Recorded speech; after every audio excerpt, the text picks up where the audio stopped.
Shalom Bapak Ibu Saudaraku, kita bersyukur Tuhan pertemukan kita kembali di Selasa pagi ini. Tentu ini adalah anugerah dan berkat dari Tuhan buat saudara dan saya. Maka mari kita yang mengalami kasih karunia Tuhan, kembali kita bawa kesediaan kita untuk menerima firman-Nya. Kita awali dengan doa saudaraku, mari kita berdoa.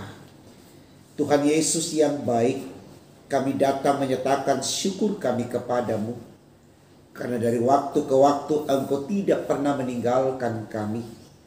Hadir-Mu memberikan kami kekuatan dan semangat untuk mengerti apa yang baik dalam hidup ini, sehingga yang kami lakukan selalu menyenangkan hati Tuhan.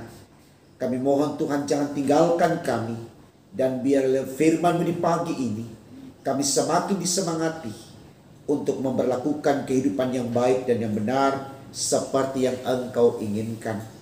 Untuk apa yang kami minta Tuhan, berfirmanlah, karena kami sedia mendengarkannya. Demi Yesus Kristus yang adalah firman, kami berdoa kepada Bapa di sorga. Amin. Saudaraku, bacaan Alkitab kita di Selasa pagi ini terambil dari kitab Mazmur 111 ayat 1 hingga 5. Bagian Alkitab ini dibacakan demikian. Haleluya.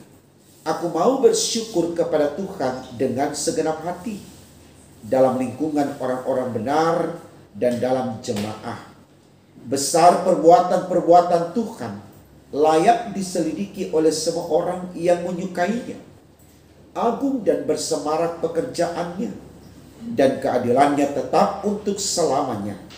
Perbuatan-perbuatannya yang ajaib dijadikannya peringatan. Tuhan itu pengasih dan penyayang. Diberikannya rezeki kepada orang-orang yang takut akan Dia. Ia ingat untuk selama-lamanya akan perjanjiannya. Saudaraku, tema renungan kita dalam renungan pagi ini dituliskan demikian dalam Sabda Bina Umat, Tuhan setia pada janjinya. Saudaraku, saya sangat yakin dan percaya ketika kita dicintai, ketika kita dikasihi dari lubuk hati yang paling dalam, atau sesuatu yang tulus dan jujur, ikhlas tanpa pamrih, maka saya sangat percaya ketika kita ada di situasi itu masa atau saat yang paling menyenangkan, paling membahagiakan, bahkan kita katakan paling menguntungkan. Ya, betapa tidak saudaraku, ketika kita menerima cinta atau kasih yang tulus, yang ikhlas, yang jujur tanpa pamrih, di situ tidak ada beban yang akan kita rasakan, ya. Tetapi yang ada adalah sukacita, kebahagiaan, karena kasih atau kebaikan yang kita terima tidak meminta balasan, ya. Artinya kita tidak mempunyai utang, katakan demikian, untuk kembali melakukan kebaikan yang sama, ya. Artinya kebaikan itu hanya satu arah, hanya ditujukan kepada kita. Ya. Soal mengembalikan itu tidak ada beban. Kalau kita punya sesuatu, kita bisa kembalikan. Kalau tidak pun, itu tidak menjadi tuntutan dari orang yang memberikan kasih yang tulus itu tadi kepada kita. Nah, gambaran inilah saudaraku yang kemudian mau dikatakan dalam hubungan manusia dengan Allah di dalam Yesus Kristus tentunya, ya. Kita kenal kasih yang mengikat antara Allah dengan manusia itu kasih agape, ya. Kasih tanpa pamrih, kasih yang tulus, kasih yang jujur, kasih yang ikhlas, ya. Kalau kita baca di dalam kitab Injil Yohanes pasal 3 ayat 16 dikatakan di sana, karena begitu besar kasih Allah, ya. Kata besar itu mau menjelaskan sesuatu yang tidak bisa diukur dengan alat ukur apapun, ya. Jadi di situ dikatakan karena begitu besar kasih Allah akan dunia ini sehingga ia mengaruniakan anaknya yang tunggal supaya yang percaya kepadanya tidak binasa tetapi memperoleh hidup yang kekal. Ya, artinya kebaikan Allah kepada manusia yang dia berikan lewat pengorbanan Kristus yang beberapa minggu lalu kita sudah rayakan hari kematian dan kebangkitannya, mau menyadarkan saya dan saudara bahwa kasih itu kasih yang ikhlas, ya. Kasih yang betul-betul dibangun dengan ketulusan, ya. Dia tidak memperhitungkan dosa kita yang begitu banyak, ya. Dia rela meleburkan diri dalam peristiwa reinkarnasi, ya, sampai akhirnya dia disalibkan dan mati. Ini bukti bahwa Allah di dalam Yesus memenuhi janjinya, kasihnya, ya, sehingga ketika dia sudah mengalami kematian dan kebangkitan, tidak ada lagi orang yang berdosa karena kita semua sudah ditebus, ya. Kalau kemudian kita masih melakukan dosa, itu berbeda persoalan, saudaraku. Artinya kita bukan lagi manusia berdosa, tetapi manusia pembuat dosa, ya. Nah, di sini baik untuk kita renungkan ini supaya kita kembali melihat, ya, melihat pengorbanan Kristus yang Dia nyatakan bagi kita sebagai bentuk cintanya, kasihnya yang tulus itu tadi, supaya kita meresponnya juga dengan tidak lagi melakukan dosa, ya. Artinya tidak lagi kemudian ada di dalam diri kita keinginan untuk meminta Yesus datang menjadi korban lagi, ya, atau disalibkan lagi, ya, tidak, ya, karena memang juga kenyataannya bahwa penyaliban itu hanya terjadi satu kali, ya. Peristiwa penyaliban Yesus itu hanya terjadi satu kali, ya, tidak berulang-ulang, maupun dua kali pun tidak, ya.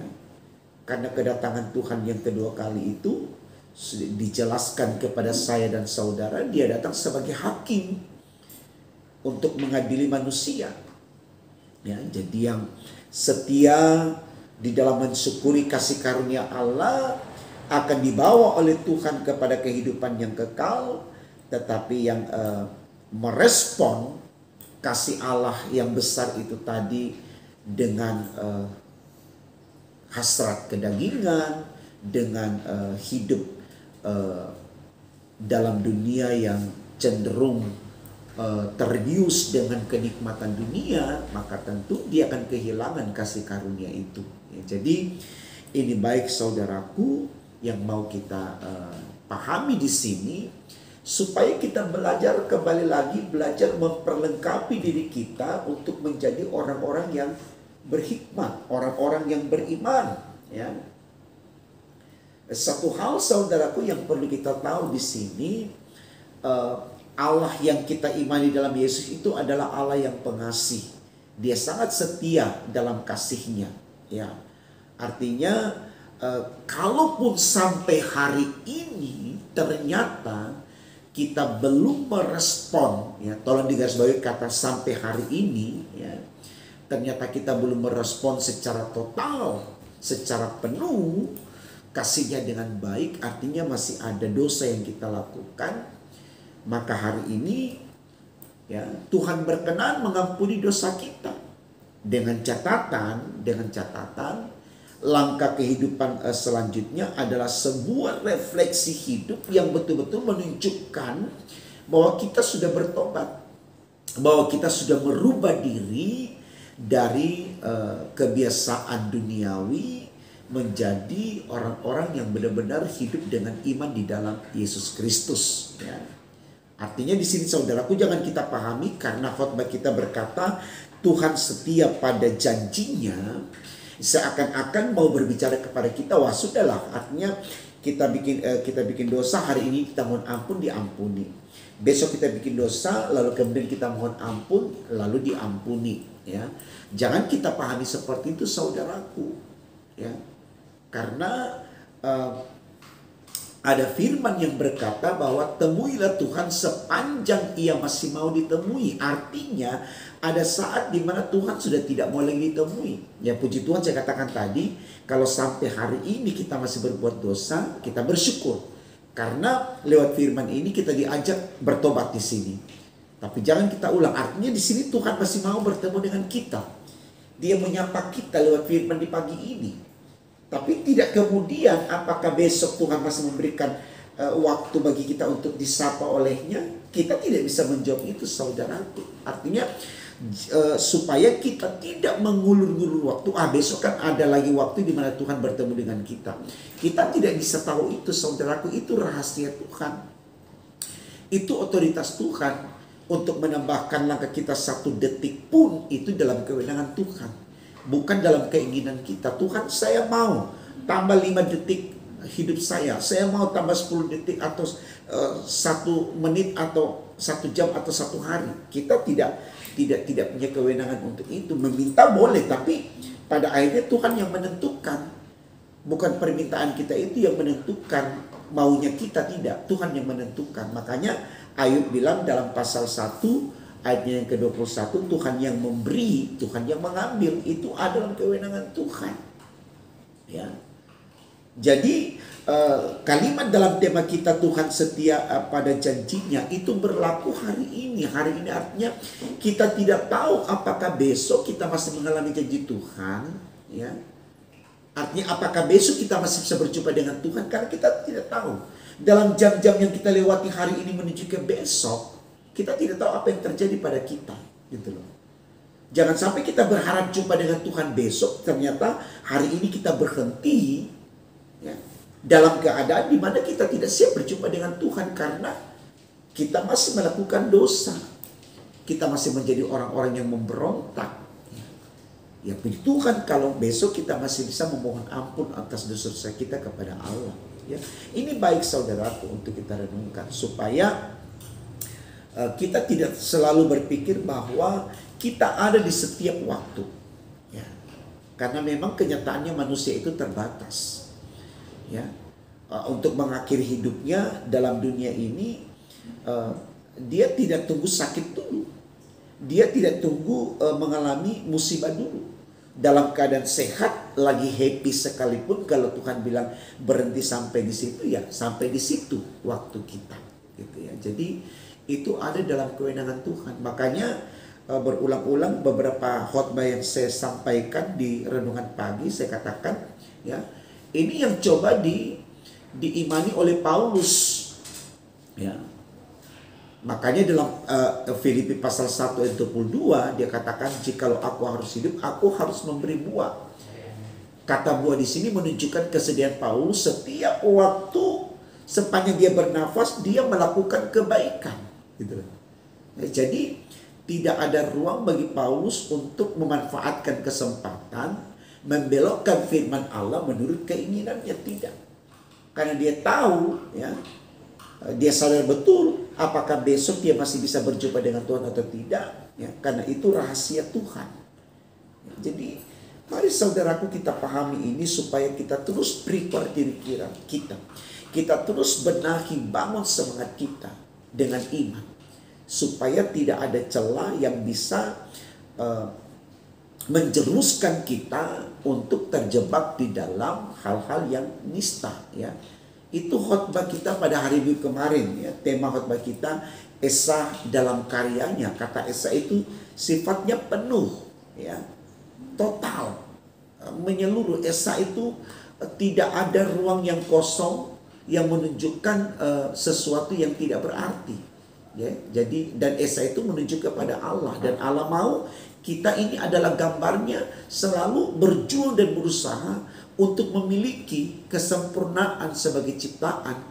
Karena Allah sudah tegaskan bahwa kita ini sebagai ciptaan yang termulia, serupa segambar dengan Dia, punya hikmat, punya akal budi, punya pengertian, punya iman, punya pengetahuan. Wah, lengkap banget untuk kita mengerti ini yang baik dan ini yang tidak baik, ya, supaya Kita tidak menjadi orang yang congkak, orang yang sombong, orang yang tinggi hati, orang yang mentang-mentang, tapi betul kita menjadi orang yang merendah di hadapan Allah, terus mengandalkan Allah supaya dalam refleksi hidup kita, kita selalu mengalami kasih karunia Allah.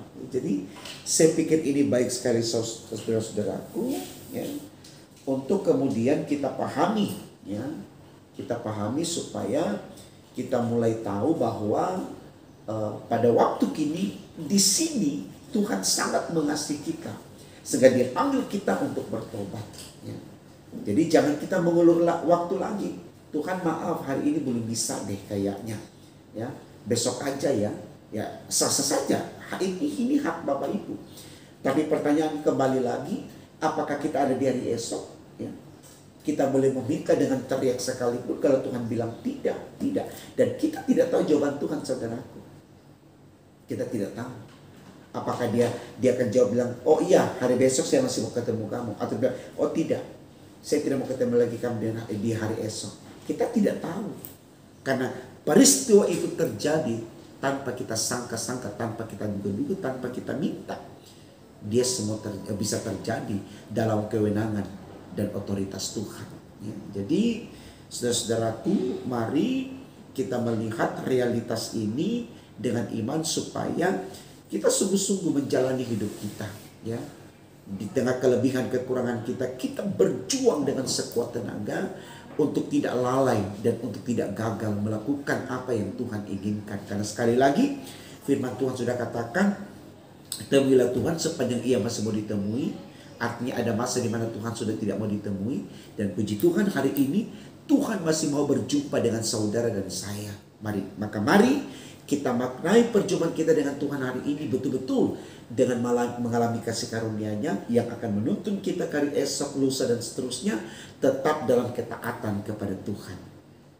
Selamat membuktikan saudaraku. Tuhan Yesus memberkati saudara dan memberkati firman-Nya. Amin. Mari kita berdoa. Ya Allah di surga, kami sungguh bersyukur karena Engkau sudah berikan pengertian kepada kami bagaimana kami menyatakan kehadiran kami yang setia kepadamu di dalam kami menjalani kehidupan dari waktu ke waktu. Kami sadar kami ini tidak mudah, tapi kami yakin ketika kami mengandalkan Tuhan dalam hidup kami, semua menjadi bisa karena dalam Tuhan luar biasa. Tuhan selalu mampu mengatasi banyak hal karena Tuhan sendiri tidak pernah menguji iman kami melebihi kekuatan kami. Karena itu ialah di sorga setiakan kami kepadamu, agar dimanapun, kapanpun, dalam waktu apapun kami berjumpa dengan Tuhan, kami tidak rasa takut karena kami tahu kami menjadi orang-orang pilihan yang diselamatkan dan menikmati sorga yang kekal. Terima kasih Tuhan Yesus untuk semua kebaikan-Mu. Berkati kami terus dengan apa yang ada pada kami hari ini, besok dan seterusnya demi untuk kemuliaan nama Tuhan. Di dalam nama Tuhan Yesus kami sudah berdoa kepada Bapa di sorga. Haleluya, puji Tuhan. Amin.